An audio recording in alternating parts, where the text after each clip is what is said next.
우리가 이제 주의해야 되는 경우는 한쪽 다리에 갑자기 부종이 생기면서 통증이 생기면 심부정맥혈전, 정맥이 꼬불꼬불 변화하는 이런 이제 증상이 보이면 하지 정맥류에 대한 검사를 받아보셔야 되는 것이고요. 양쪽 다리가 부으면서 얼굴, 복부 이렇게 전신이 붓는 경우는 다리의 어떤 국소적인 문제가 아니고요. 이런 경우는 심장, 신장, 간의 문제일 수가 있기 때문에 여러분 반드시 병원에 가서 검사를 받아보셔야 된다 말씀을 드립니다.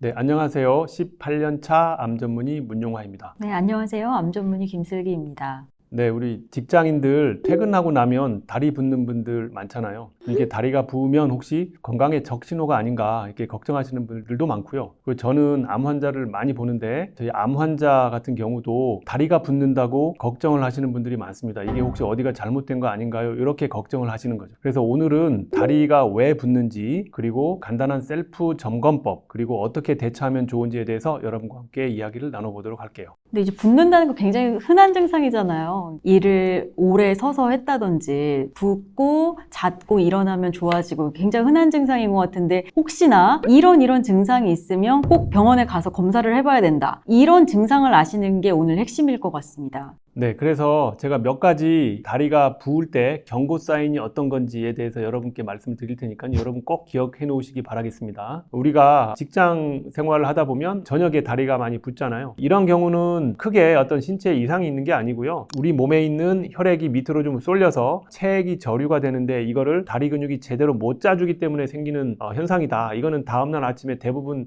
괜찮아집니다. 이런 경우는 큰 경고 사인은 아니고요. 우리가 이제 주의해야 되는 경우는 한쪽 다리에 갑자기 부종이 생기면서 통증이 생기면 이런 경우는 심부정맥혈전, 그러니까 우리 다리에 깊이 위치하고 있는 정맥의 혈전이 생기는 사인이기 때문에 여러분 이런 경우는 반드시 검사를 받아보셔야 되고요. 두 번째는 한쪽 다리가 아니고 양쪽 다리가 부으면서 정맥이 꼬불꼬불 변화하는 이런 이제 증상이 보이면 하지 정맥류에 대한 검사를 받아보셔야 되는 것이고요. 그리고 양쪽 다리가 부으면서 얼굴, 복부 이렇게 전신이 붓는 경우는 다리의 어떤 국소적인 문제가 아니고요. 이런 경우는 심장, 신장, 간의 문제일 수가 있기 때문에 여러분 반드시 병원에 가서 검사를 받아보셔야 된다 말씀을 드립니다. 네 번째는요, 다리가 부으면서 피부가 붉게 변하고 통증이 있고 그리고 화끈거리는 증상이 있다면 이거는 분명히 감염이 동반된 것이기 때문에 여러분 반드시 검사를 받아보셔야 되고요.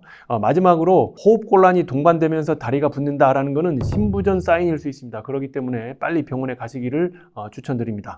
우리 구독자분들은 아무래도 암 환자분들이 많으실 것 같은데요. 저희가 이제 일반적인 부종에 대해서 얘기했다면 특히 암 환자분들은 왜 붓는지를 궁금해하실 것 같아요. 저도 아침에 이렇게 회진할 때마다 환자분들 이제 누워 계시면 다리를 항상 이렇게 눌러보곤 하는데요. 그만큼 우리 암 환자분들도 많이 붓는다고 호소를 하십니다.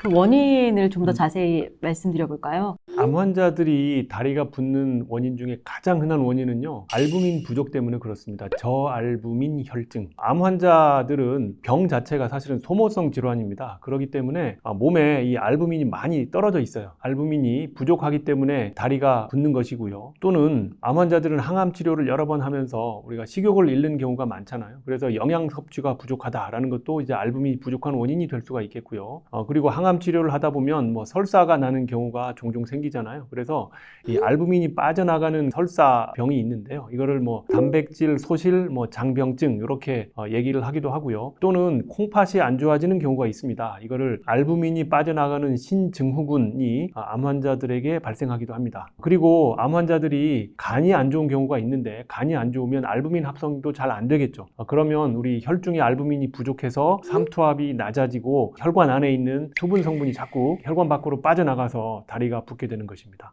암 환자들은 그 일반인들과 혹시 다리 붓기가 다른 특징 같은 거는 있나요? 뭐 공통점도 있을 수 있고요. 가령 이렇게 알부민이 낮아져서 다리가 붓는 경우가 제일 흔하기 때문에 다리를 이렇게 손가락으로 누르면 쑥 들어가는 경우가 많아요. 이걸 이제 함요 부종이라고 얘기를 하는데 이런 경우가 많고요. 그리고 암 환자들 중에서 뭐 복수가 동반되거나 또는 흉수가 동반되는 이러한 경우도 있습니다. 사실은 부종이 있는 환자들이 복수나 흉수가 같이 있는 경우가 많다라는 것이고요.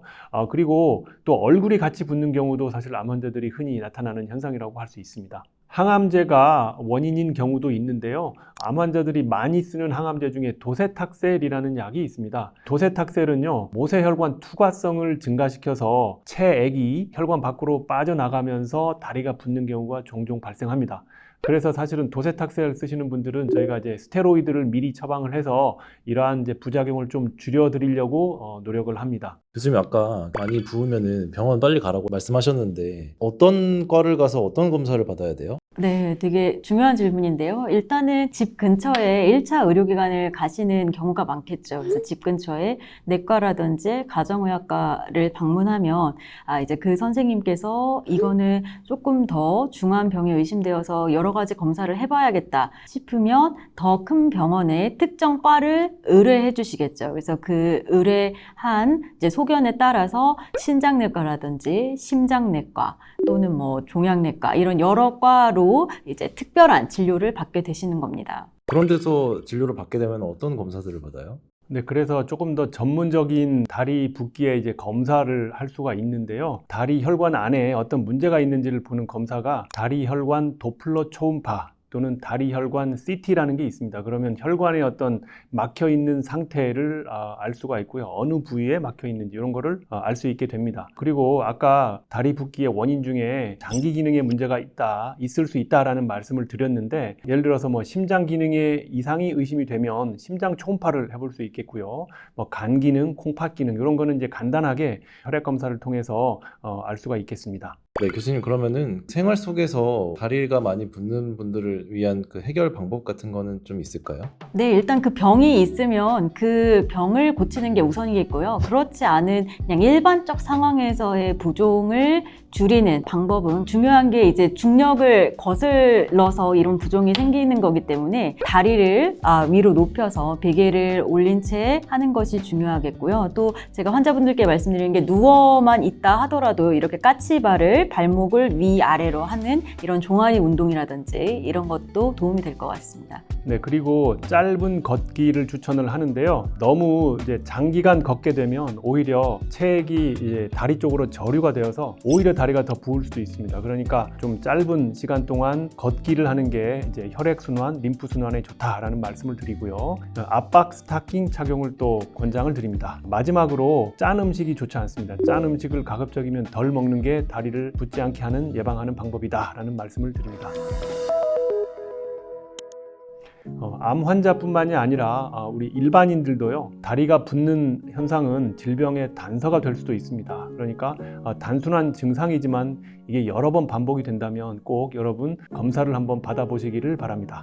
네, 오늘 영상이 여러분께 큰 도움이 되셨기를 바라겠습니다. 감사합니다.